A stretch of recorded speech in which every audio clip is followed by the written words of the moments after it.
Welcome back to Small Business Diaries. Hello, everybody. I'm John Davis, the head of content at Capsule, joined again by CEO at Capsule, Steve Ledgerwood. Today, really excited to have Elaine Gosden on the podcast of, I hope I've got this right, by the way, Blue New Consulting. It's a hard G, so it's a sort of Dutch Afrikaans word. So it's a gnu. It's a blue gnu. A blue canoe. Yeah, there you go. Dutch Afrikaans. That's interesting. Yeah. Oh, okay. Sorry. There you I go. didn't know that. No. Yeah. And it definitely piqued our South African CEO's interest right there immediately. Yeah. But a little bit on Elaine. She's the founder, CEO of Blue Gnu Consulting. Yeah. Got there in the end. Been around for a while. Had a career in learning and development. Then started off as a solopreneur. Then went to eventually become a small business owner.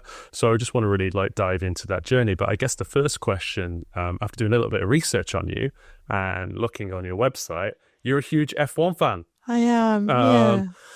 And something that I'm vaguely familiar with. It's not my favorite sport, but Hamilton, Schumacher both tied on 7 world titles each. So who's the GOAT? See, I would even argue, because I am a Hamilton fan. So full disclosure, I've always adored Lewis Hamilton.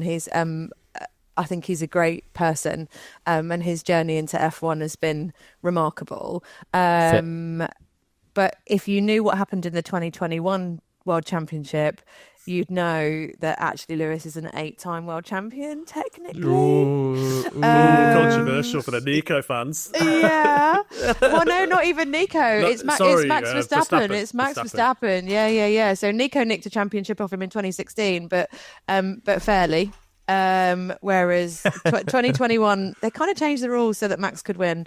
So, and there's not many sports where the rules get changed mid-match. So, most F1 fans got, kind of. a Dutch wife. I've got a Dutch wife and a Dutch family that would heavily disagree with you. Yeah, really. I'd like to challenge you on that, because I'm also a Hamilton fan. But if you are talking about 2021, which I am very upset about, still to this day. Me too. You also have to then take into account the Rubens Barrichello scenario, where he thinks he should have won one of the seasons that Hamilton did win. So it's on the balance, really. But no rules were changed in the making of that championship. So let's just say, I don't know.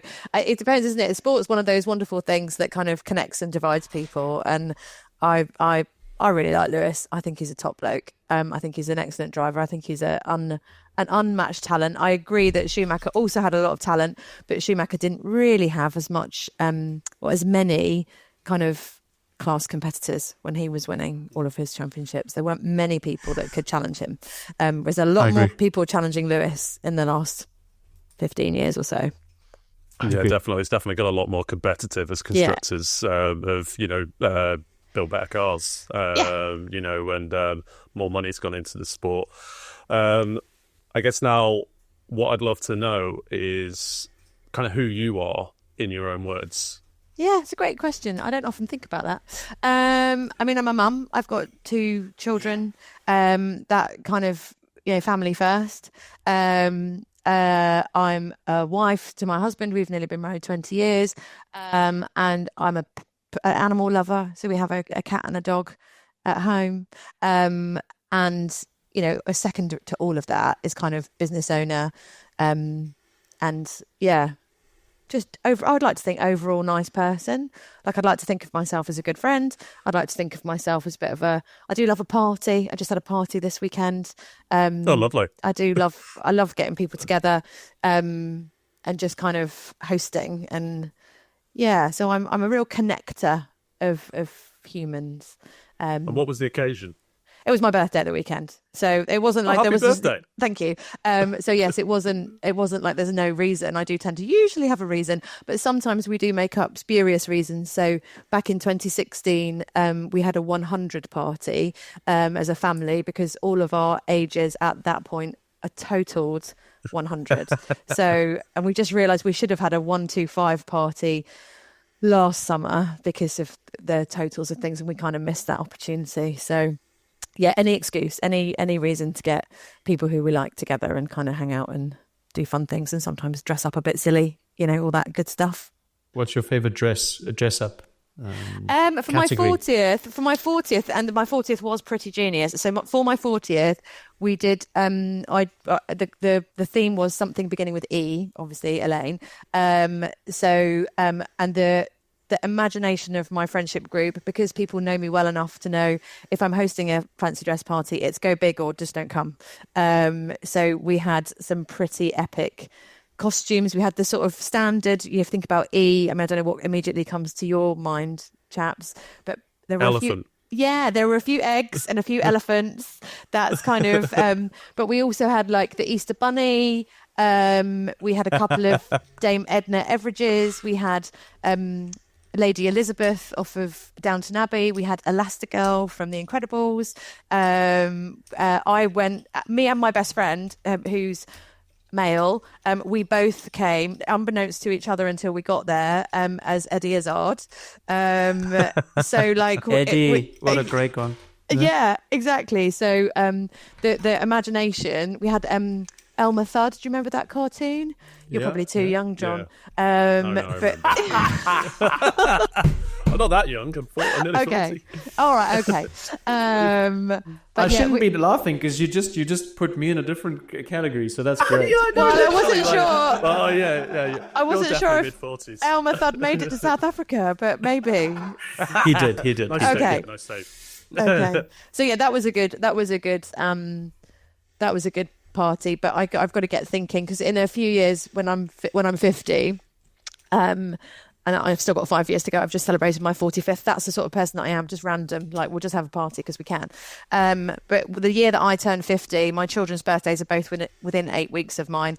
And the year that I turn 50, my eldest will turn 21 and my youngest will turn 18. So within like 8 weeks of each other. So I'm already mentally planning for that occasion. That's going to be huge. wild, I imagine. Like a really big occasion.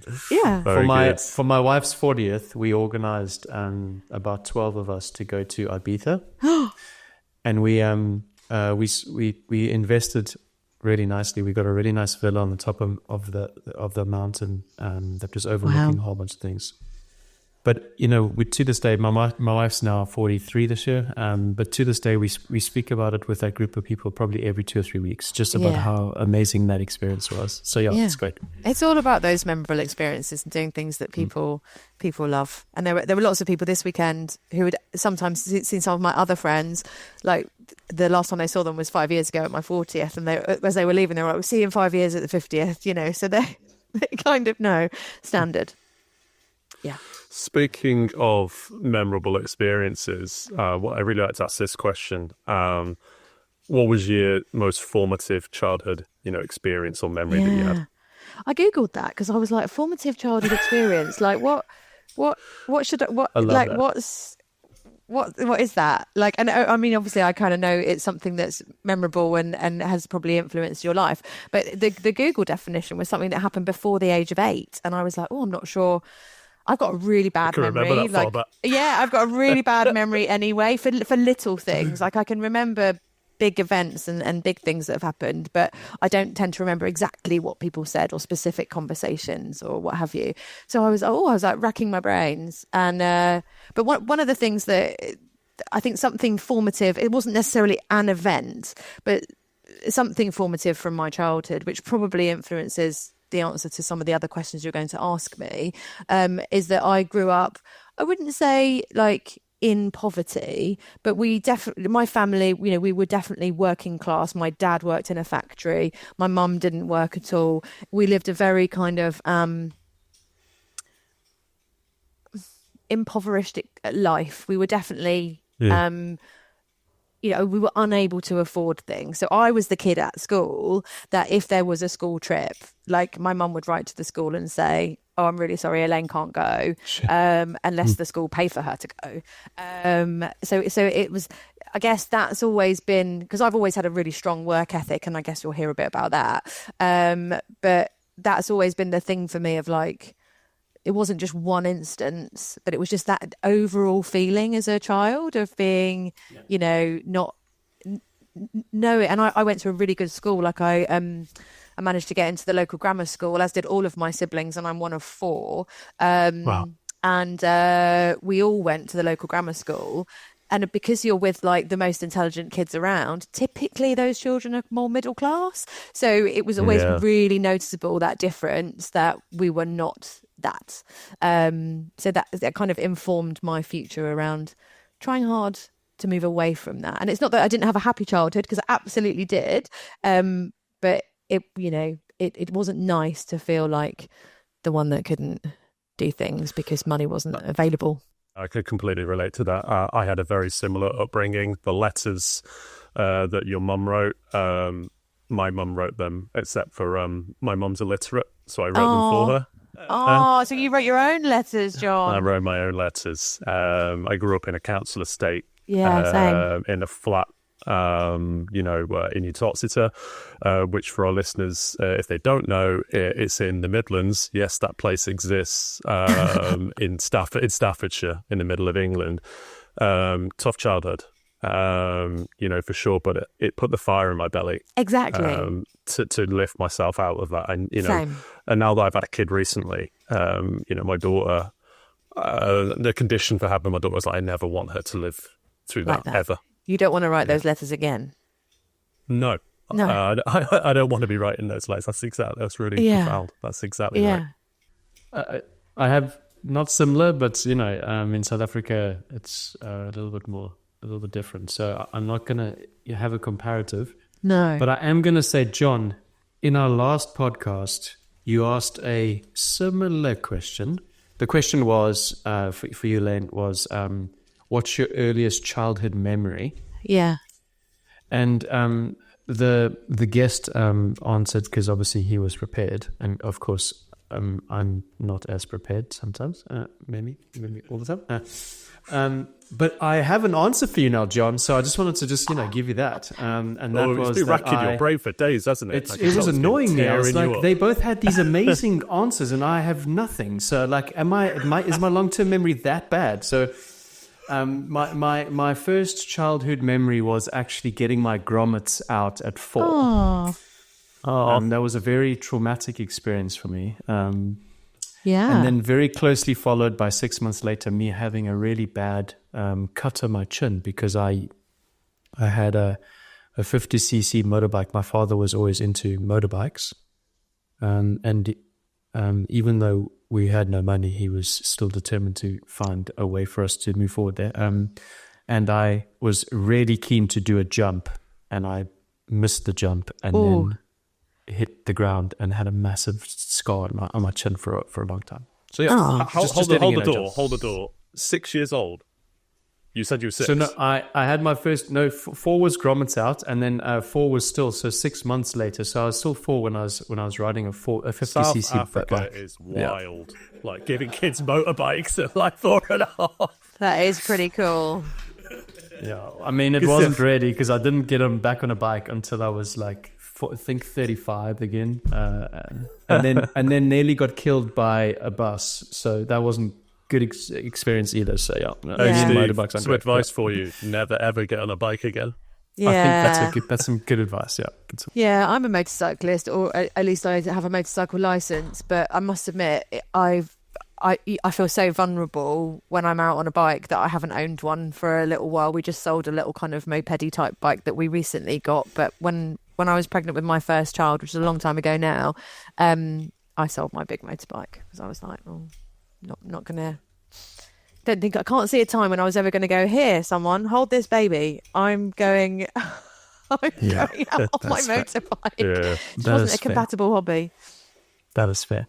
Yeah, the instinct to cocoon is very strong. I can relate. For sure. Moving on slightly. So you mentioned about like growing up in poverty, and I just wanted to know, like, did this like kind of instill an entrepreneurial mindset in you, or is this something that you've gradually grown into? No, I wouldn't say at that stage it was entrepreneurial because I didn't really know what what being an entrepreneur, I had no point of reference for like what there was no one in my family or any role models that I could look up to who was an entrepreneur. So it was never really about like doing my own thing and running my own business. But what I did, and I grew up in Margate in Kent, which is like, it's the really pointy bit of Kent, so right down in the southeast corner. So 270 degrees around Margate is the sea. So there's not a lot of people there. It's quite in terms of population, there's not, you can't go up, if you go west you're fine, but if you go east you're almost in France. So there wasn't a lot of industry, there wasn't a lot of people, there wasn't a lot of choice in terms of careers. And seaside towns have a reputation for being relatively impoverished, I guess. Yeah. I just targeted at that time the biggest local employer that I could. So I was that child at like age 14 that was writing letters into what used to be the personnel department to be like, hey, I really like the look of your company. I see some people who work there and they seem to be doing all right for themselves. How do I get to work for you? And I did that a few times until eventually when I was 16, they wrote back to me and said, well, we actually have got this, used to be called YTS scheme, a youth training scheme. Now it would be called an apprenticeship. And I managed to get into that big company, which was by far and away the biggest employer in the area, and managed to get into them on a 2-year apprenticeship. And then I ended up getting a great job after that apprenticeship and staying there for 8 years, which was the platform for my career, really. So it's sort of, I didn't at that stage, I was not thinking that running my own business was in my future. But it kind of came later. Okay, that's interesting.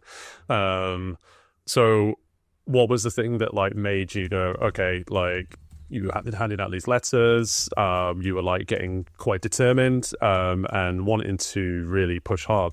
What was the big thing that like, go, okay, I really want to take this idea that I have and become a small business owner?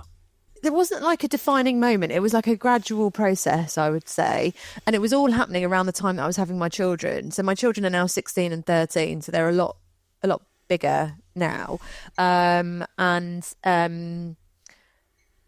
I was having both the children, I'd jumped around a bit, got promoted a lot. I ran my own learning and development team inside a pretty large business. And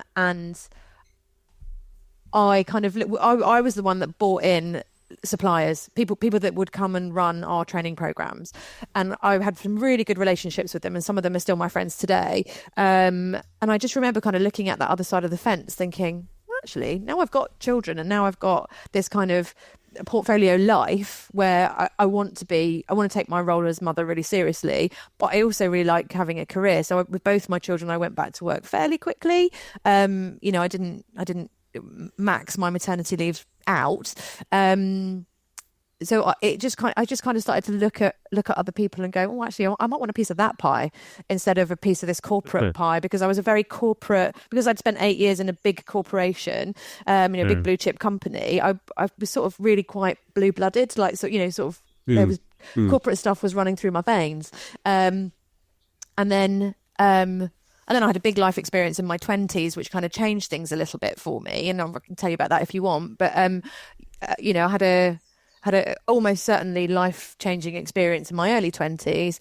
And then I just left my corporate job and went backpacking for as long as I could, which ended up being a little over a year before I had to come back and pay my mortgage. Annoyingly. So it was all this kind of blend. The decision to go initially self-employed came from this kind of looking at other people having this slightly different life that wasn't corporate and going, actually, now I'm a parent, I might want to step out of that rigidity of, a 9 till 6 job with a 40-hour contract. Plus, and when you're in a senior position, it's never 40 hours, plus. So it was more about a lifestyle choice than it was about a desire to run a business. Yeah, no, I get you. And I often have that debate, myself. I've chosen to be a little bit more, secure, because I get nervous about going self-employed myself. I'd like to, because I'd like the flexibility and the lifestyle that you mentioned, but I'm far too risk averse, to even consider that. So I guess my question to you, right, is there's probably people listening to this who are considering going self-employed. So how do you like deal with like those nerves, right? How do you like kind of suppress that? I think the best thing is just not to do it in like a bit, just not to like cut all your ties and go, right, as of tomorrow, I'm going to do this thing. I think some kind of gradual changeover, or some kind of almost beginning that mindset change before you actually make the big change is really, really important. So in the early days of my self-employment, I very much, I got work through people who knew me, and because I had already, like I said before, I'm quite a people person. So I built big connections with lots of people in the corporate businesses that I worked for. So I had a really buzzing network, and it was really reassuring that when I went out to that network and said, hey guys, by the way, I'm thinking of going self-employed, that they came straight away going, brilliant, we want you to come here and we want you to do this.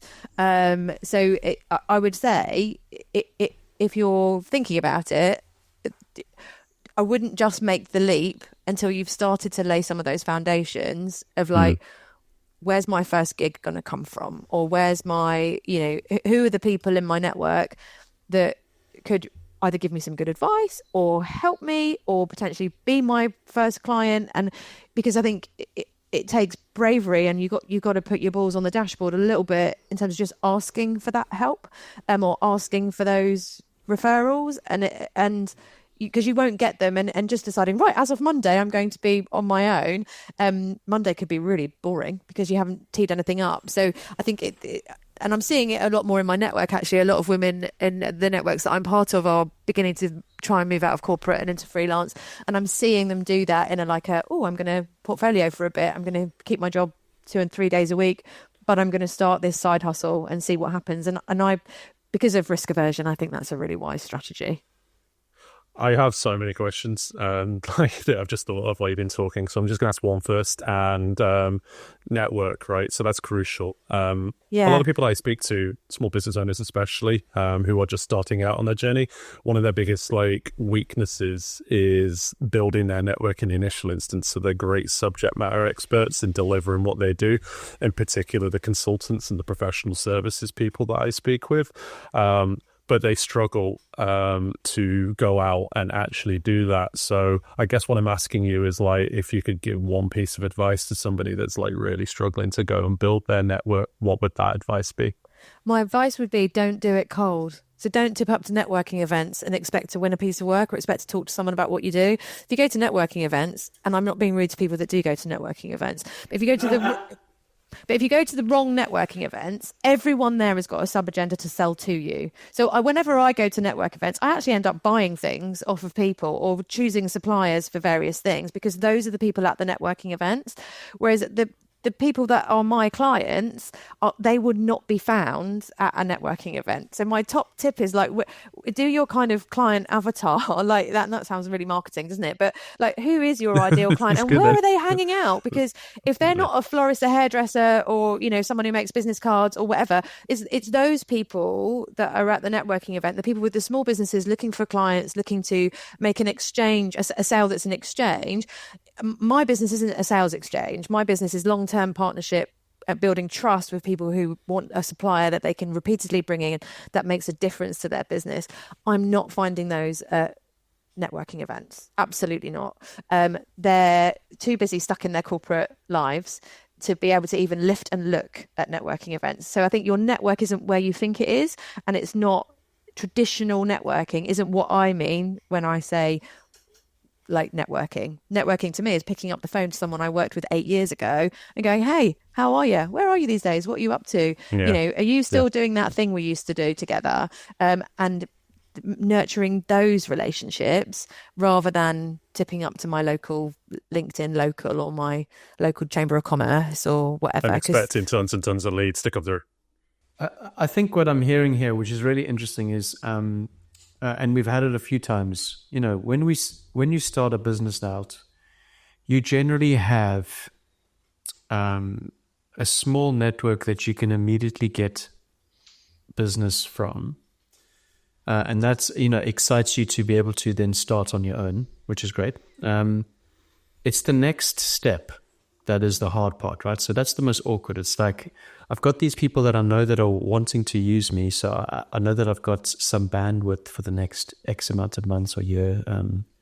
But it's the next step. It's like, what do I do next? How do I actually define the outreach? Because, people aren't comfortable with that necessarily, right? So it's learning how to not be, scared, or, to actually ask the hard questions, to be able to try and build on your prospecting list. So yeah, I think that's useful. Thank you. Yeah. I think the last question I want to ask here, and this is a bit of a personal one. One thing which really resonated with me is you said in your answer, you chose to go back to work relatively, quickly after you had your children. And then my wife is having quite a similar situation at the moment. So for context, my daughter is 6.5 months old. And she is choosing to go back to work right now. Actually, she's starting 1 day a week now, and then is going up to full-time mid-February. Now, the amount of grief that we've got from people who shouldn't really be poking their nose into Heather's business because it's who her haven't choice. done that. who haven't given birth to a child. It's incredibly frustrating. Well-meaning family and friends have said things like, she's too young, and why bother even having a child if you want to go back to work? That's cruel. It is cruel. Did you experience that yourself, and what would you say to people that have been through that? I wouldn't say I experienced it as directly as that. I certainly think people said it, whether they would have the guts to say it to my face or not, they probably didn't. And that might say something about me in terms of the sort of response they might thought they were going to get. No, I didn't, but I see it in society, and I do think it's a shame that the stigma around raising children is still largely the female's problem. So I think we've got a lot to do, and so many companies are so far away from this to make raising a baby particularly more of an equal. I mean, it's a long time since I raised a baby. My kids are teenagers, but make that more equal, so like beyond the early stages, it isn't essential that it's the mother. Like, where's the dad in all of this? It's like, and I think so many companies don't offer equitable paternity options for men to take the right amount of time off to help their wives continue their careers. And that's why we see all these much bigger issues of gender pay gaps and everything else, because the societal burden remains with the woman. And I personally don't like that. I think it's a real shame. And I think some of us, I don't know anything about your partner, John, but I think some of us females aren't as maternal as the society might want us to be, and that's something I'm happy to own. I love my kids, don't get me wrong, but I would not go back to baby phase. It's just not the part of parenting that I like. I like parenting right now when my kids are old enough to have decent, humorous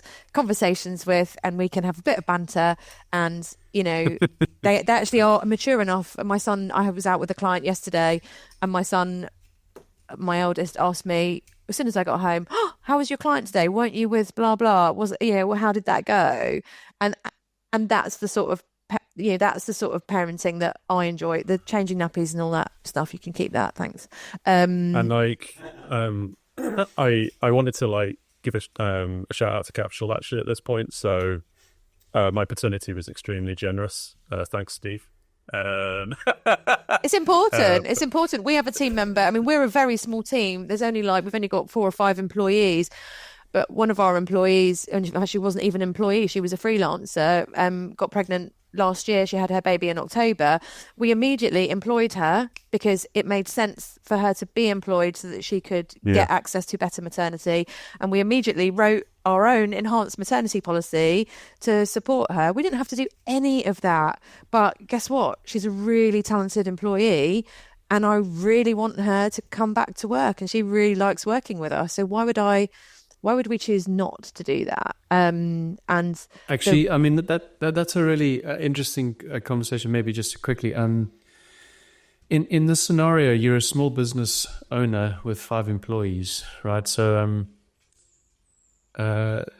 someone going off maternity or paternity could be quite negatively impacting your business, right?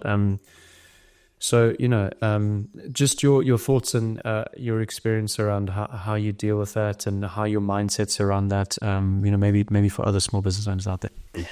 Yeah, it's not easy because, particularly, like I mentioned, she's one of our most talented employees. So when she's not here, it's very noticeable. And undoubtedly, it's caused us a bit of a recruitment kind of challenge to make sure we've got the staff to cover.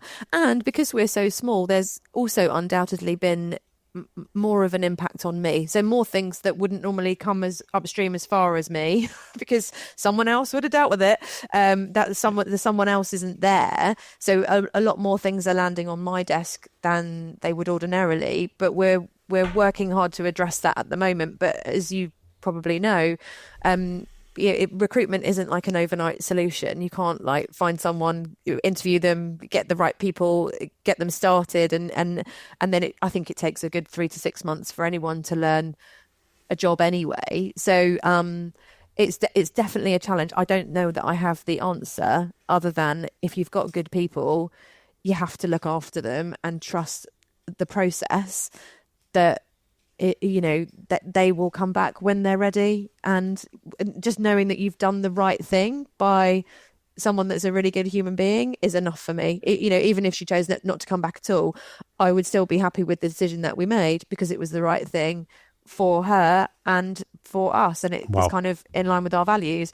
Why would we not do that? So it's we're definitely not fixed. We're definitely short-staffed at the moment, but it's kind of okay. That's what happens in small businesses. Like everyone's got to pull their weight at various points, and some points that's enormous, and other points it's a bit more manageable. So, but we're working on it. I can't say that we have the solution. I mean, even speaking from experience, you're talking about 5 employees. We are around 50 employees right now, but even at 50 employees, right? So when someone goes off in that capacity, their function itself has to cover, right? Yeah. And so there is definitely a requirement to fill the gaps and for everyone just to try and step in and support. So there's definitely compromises in either area, but I think the fundamental is right. We have to do good by that employee and their journey so that they feel supported through that, and hopefully are going to come out on the other side loyal to the business at least. Yeah, but even if they're not, I think doing the right thing's more important. Still good. Yeah. That was Steve's roundabout way of saying he missed me for 3 months in the summer. Yeah, of course he did. I was actually referring to Dan, your colleague. I wasn't talking about you, but Dan, so far. I love it. Anyway, we talked a lot. I really like to know about Blue Canoe Consulting now, please. Yeah. If you could tell us a bit about that. Yeah. So Blue Canoe is a learning and development consultancy. We focus on leadership development is our primary area of business, but we also do quite a lot of team development activity. So we have multiple products that we use to help us to design and deliver brilliant solutions for our clients. I guess we're best known for our work with insights discovery, which is the model that you can see behind me. And we support an awful lot of insights practitioners who are freelancers, but who also are inside of some of our client organizations.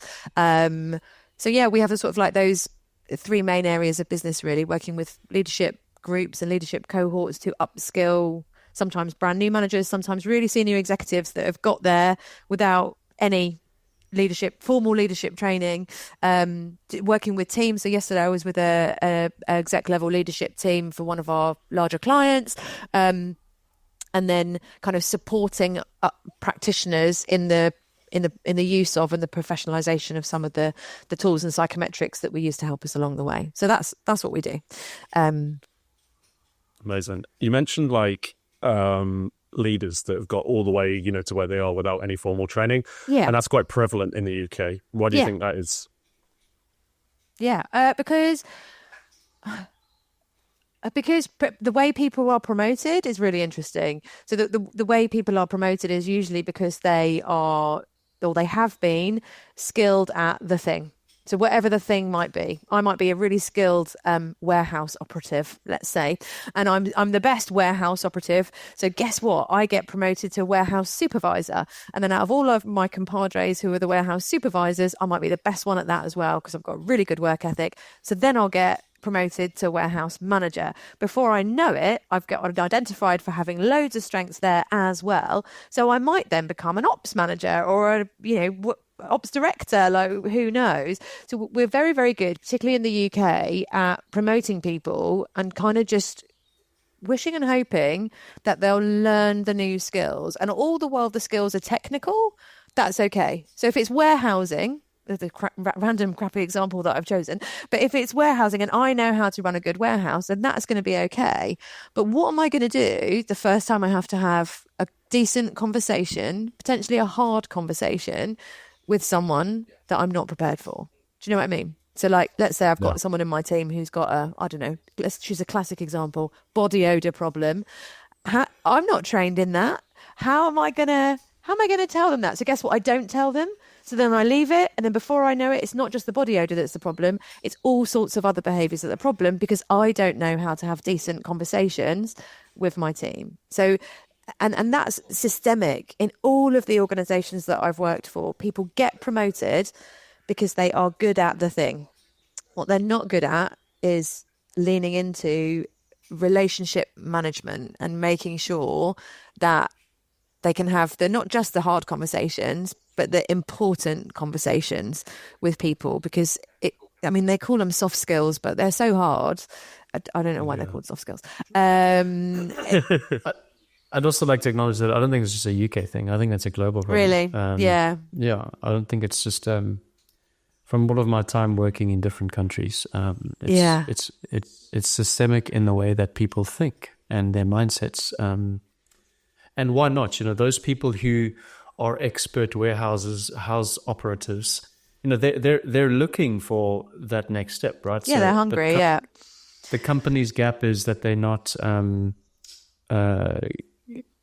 coaching the people in their next phase to be able to deal with practical things like you've just suggested. Exactly. And the organization's sort of giving themselves a bit of a three-way problem as well, because you tend to lose your best operative, right? So you lose your best technician, so you have a recruitment problem. You gain a half average sort of manager because and then we kind of start having the third problem, which is the people get a bit kind of about that because the dynamics of the team, of the environment have changed. So that in itself can cause frictions and fractures to appear. And if we don't know how to, address those fractures, they become really big problems really quite quickly. So, So the purpose of us is to save the world from those kind of problems. The purpose of Blue Canoe is to try and help as early as possible people lean into. So I've been given a new job that's got manager in the title. What is it that I need to be concentrating on? And some of those are really I don't want to use the word straightforward, but they're not straightforward. But some of those are skills, but a lot of it is mindset. A lot of it is how do I see myself and how do my team see me? And then there's a whole tool set as well. What are the things I could lean on that will help me to manage people better? And how early do these interventions need to come in, right? Because management, completely agree with everything you said. It's a skill set in its own right.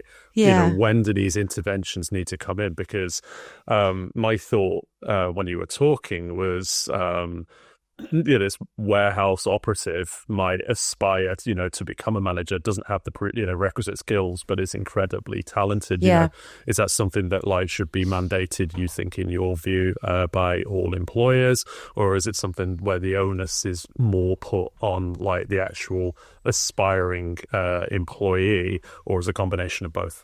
It's a combination of both. I think the difficulty that businesses have, and the difficulty that I hear about all the time, is that it's prioritizing the spend, because it's a cost to train people. Let's not beat around the bush. It's expensive, and especially we're accredited with the Institute of Leadership. So if people complete one of our programs and they go through all the gateways they're meant to go through, then they come out of it with a leadership accreditation, which is lovely. So that's something they can keep and have on their CV for the rest of eternity.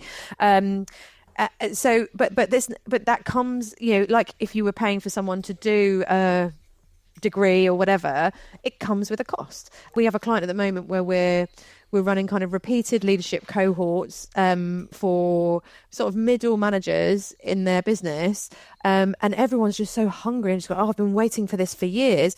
But we've been really lucky in there that a few people have been asked to do the program as part of their development plan. So knowing that it's coming, I don't have any people in my team yet. It's coming down the track. I'm going to be given people because this company is on a really steep growth curve. And they are so delighted that they're having the time to pause and go, right, what type of leader do I want to be? Rather than just throwing people in at the deep end and kind of expecting them to be able to do whatever they need to do in the water, actually preparing people for, this is what it might be. These are the topics that you might want to consider. Here's some structure and some process around leadership, because a lot of people think that leadership is such a soft skill that you can't put structure and process around it. But believe me, there's structure and process you can put around leadership to make it easier for yourself. But not a lot of people know where to begin. So they just kind of flounder a bit. Yeah. So I would say as early as possible, but convincing organizations to part with their cash is hard, because what we know about businesses, especially any businesses that are in any kind of financial trouble, or that are their profits are low or whatever, is that marketing and training are usually the two things that get cut first. And actually those are the two most short-sighted things to cut, because marketing is going to win you new business and training is going to enhance your profitability, because better managers usually means higher productivity. So if we don't invest in those two things, we're kind of on a fast exit ramp to nowheresville. So I get it. It's hard, and not all, unless people have seen it with their own eyes, kind of the difference it can make. It can be really difficult to convince people that they should invest in their people. Steve, I see the cogs whirring in your head. Do you want to come in? No, it's a really fair point. In my scenario ourselves, we backed by a PE investor, and we are always looking for ways to be cost efficient. Because that's what they want you to be. Exactly. So the scenario is very similar to us. We still, as an exec team, we still are very keen on trying to make sure we develop our teams and we give them what they need to be able to progress and be successful. But we do have to make certain compromises. And it's just, what are the compromises and what are our priorities? Those are the things we always talk about. Yeah. And I get it. It's a delicate balance. But I think also one of the things that I think many senior teams fail to recognise when they are deprioritising developing their people is that people can smell it a mile off. So people know if they are valued and their leaders give a shit about them, and if their leaders are investing in them, and it's like, oh yeah, we don't need to do that. It will be okay. I mean, I'm oversimplifying. But people kind of immediately start to go, yeah, That's not what you said. That's not what your glitzy website says. That's not, so then the trust between the employer and the employees begins to degrade. And as soon as that trust begins to degrade, then we see an almost automatic and instant drop in motivation. And when people aren't motivated, it doesn't matter how much skill they have or how brilliant they are in their behaviors or how brilliant your OKRs or objectives or whatever you use are. Motivation is everything. Whatever. And unless managers and leaders know that or know how to motivate or how to get people out of the doldrums of low levels of motivation, if you're back on your exit ramp to Nowheresville. So it's kind of, people can spot it if we don't invest in them, and they know, especially when you were recruiting, you sort of said, we're the type of company that does this, this and this, and we believe in development, we'll invest in you. And then guess what? That doesn't happen. People begin to then leave, and then you have a talent problem, which leads to a recruitment problem. And believe me, recruitment is far more expensive than keeping and developing your brilliant people. Far more expensive. I mean, I'm sure there's data out there that would back me up. I don't have it, but it's true. Like, I think it's like it costs you like 4 or 5 times more to hire someone than to skill someone up, I think, from my arbitrary knowledge that I've collected over the years. I want to go into this now. I want to go into why you do this. So we have a pretty good idea of what Blue Canoe is now, and roughly how you set it up, but why do you do this? That's a great question. Because it's important to me, and because life's too short not to have a great time at work. I think we spend an awful lot of time at work, and I have first-hand experience of life being a limited journey that we're all very privileged to be on. And I just don't think there's space and time in the world for people to be having a shit time at work. I think, so that's kind of our, if you've looked at our website, you'll see it. That's kind of, I really hope to save the world from that shitty manager. We've all had one. We've all had that kind of awful boss that's, made life a bit miserable or made some really odd decisions that we just think, what's going on here? So yeah, it's a great question. Why me? But I think because I've just got the passion for it. Like, life's too short not to. That's why. Okay, good. No, it's a great answer. A lot of small business owners are super passionate about what they do. And I completely agree, by the way, what you say.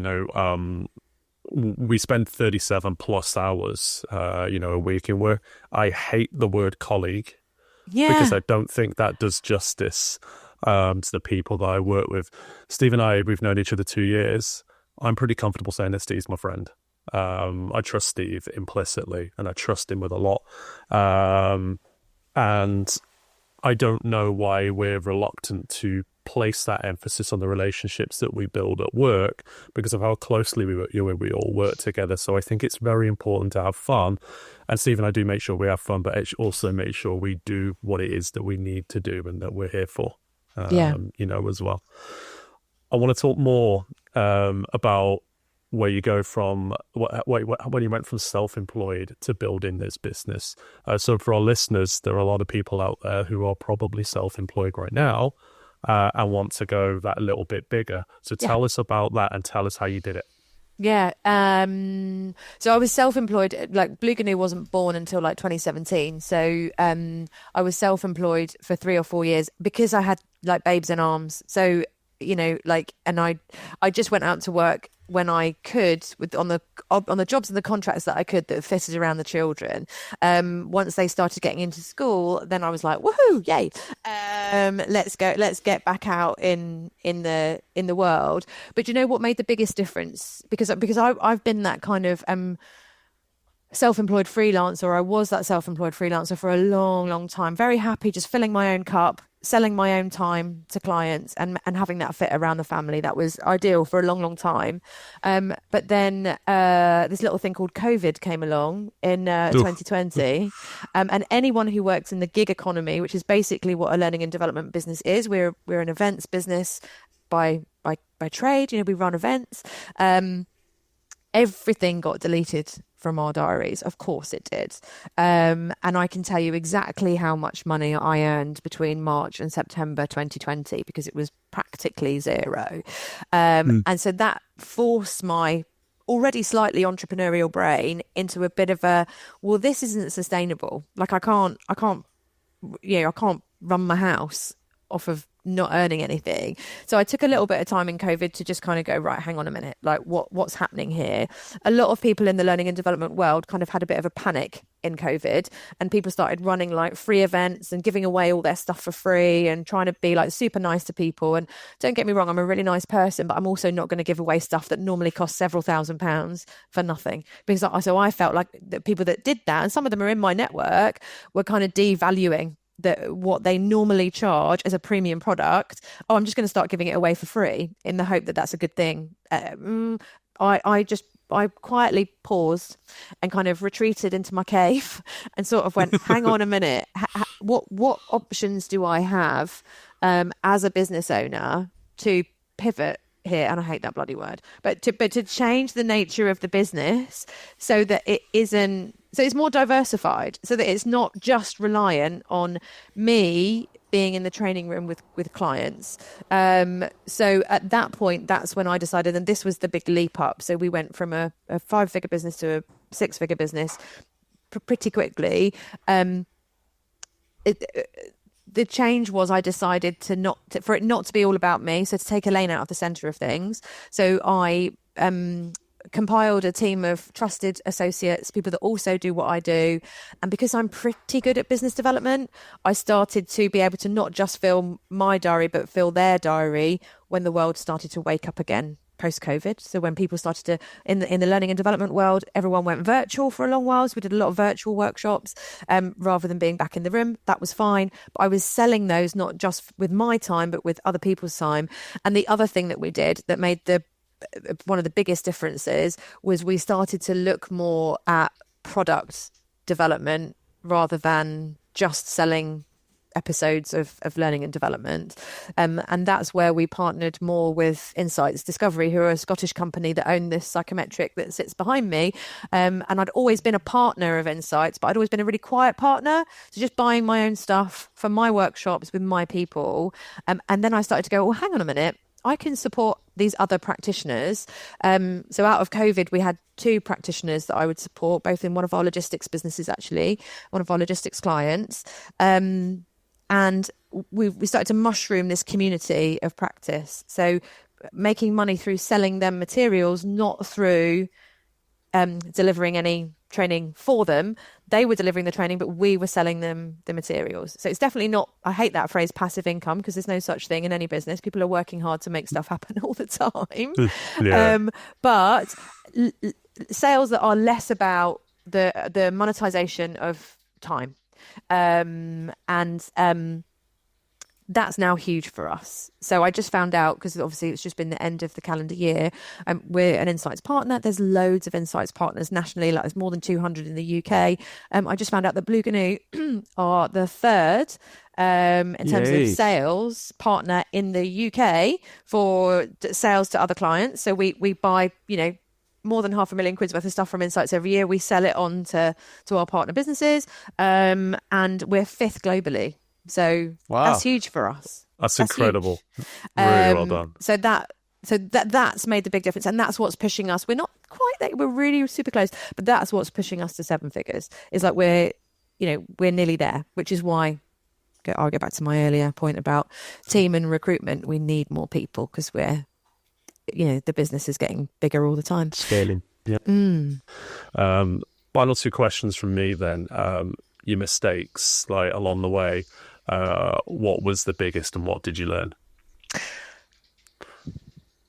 It's a really hard one to look at mistakes, because I don't really view mistakes as mistakes, if that makes sense. I just view like learning is just a constant evolution. So there's not been a big thing that we've kind of messed up on. What I would say is, especially this is aimed at people who are potentially running small businesses that are looking to scale, I would say get your compliance, get your governance, get your contracts watertight, because we did have an instance where one of our big clients all of a sudden decided to stop paying us, and that felt like a it wasn't a mistake, but it was definitely a lesson around, and we were watertight, luckily, like they couldn't get out of it. But, we did have to send a debt collector after them, which is not what I wanted to do, but they did owe us, a large amount of money. So it wasn't really a mistake, but it was kind of how do you, I think, like, begin with the worst case scenario sort of in mind, like have that, I'm eternally optimistic anyway, but have the optimism if this is going to go well. But I think you would also be naive as a business owner stepping into business to think, well, it's always going to be fine. People are always going to pay me on time. Cash flow is something that we're always looking at. Luckily, we don't have cash flow problems, but if people suddenly decide to stop paying us, that does have an impact on whether we can pay our team or not. So it's kind of, I guess, get your ducks and your compliance all in a row. Because if our contracts hadn't been watertight at that point, I'd have been looking at some serious losses, and not just in terms of profit, but it would have been really detrimental to our business growth. No, absolutely. Final question from me then, and this is an interesting one actually. So, can you objectively measure what good leadership looks like? And if you do, how do you do that? It's too big a question for the last couple of minutes, John. It's a big one. Answer on a postcard. I think the difficulty is with leadership is there is no one size fits all, because, like, I'm a leader, Steve's a leader, John, you're probably a leader, as well. Like, the way we each lead is unique to us and who we are as human beings.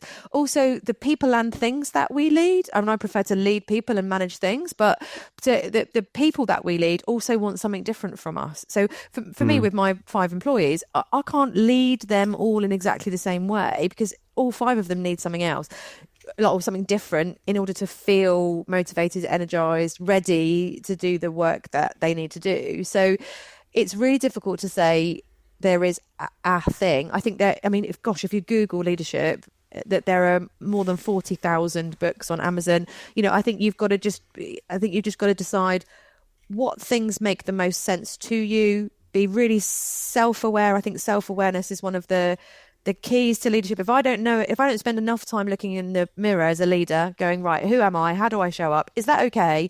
What feedback do I get from my team? Can I act on it? Self-awareness is for me the root of amazing leadership, because if I get good data about myself, not just evidential data, but body language is data, people responding to me as data. If I get good data, then I can act on it.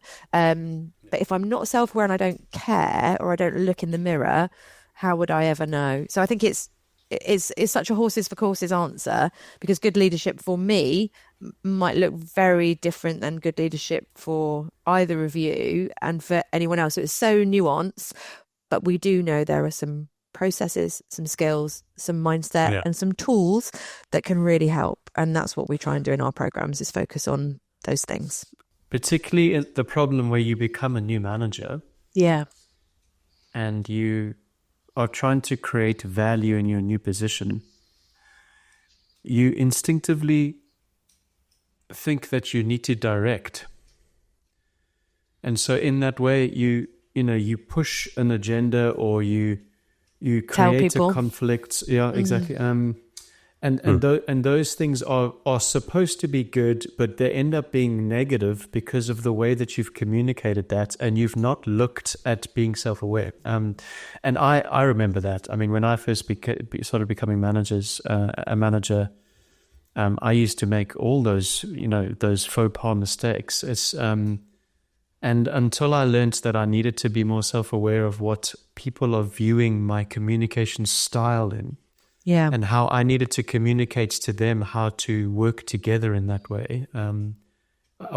People were not connecting with me as a manager, right? So I do believe that self-awareness piece is probably one of the most important journeys I've been on, in order to be more of an effective manager and leader. Yeah, exactly. And it's a constant journey, because just when you think you know yourself, something happens and you change a bit, or because we're constantly responding to stimulus. And I know you guys are male, but for women of a certain age, our physiology is also like the type of person I was 2 years ago is highly likely to be different than the person I will be 5 years from now, just because of how, particularly noticeably for women, we change in that time. And I think workplaces have an awful lot to learn about that, and about how, no human is static. We're constantly responding to our lived experience. And John, you've got a brand new baby there that will be having undoubtedly an impact on the rest of your life, including your work.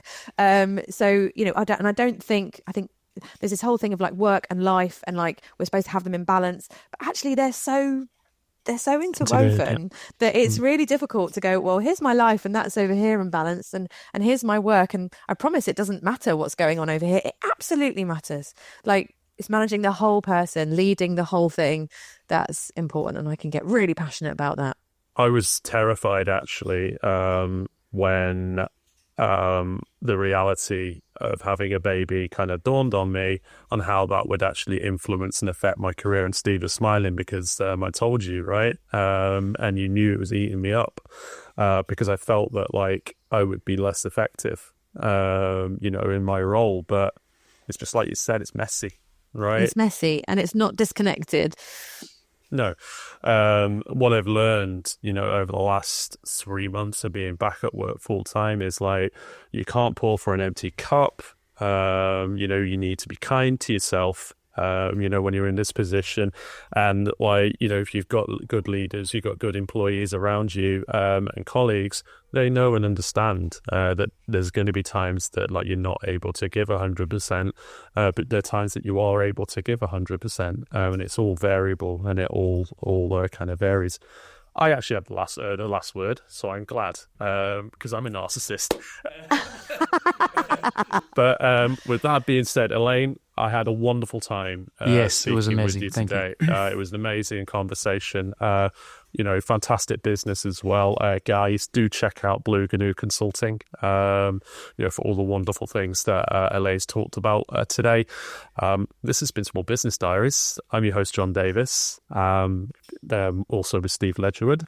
If you've liked the content we've had today, do give us a comment on our LinkedIn, follow us on our LinkedIn, and let us know what you'd like to see in the future. Thanks. See you again.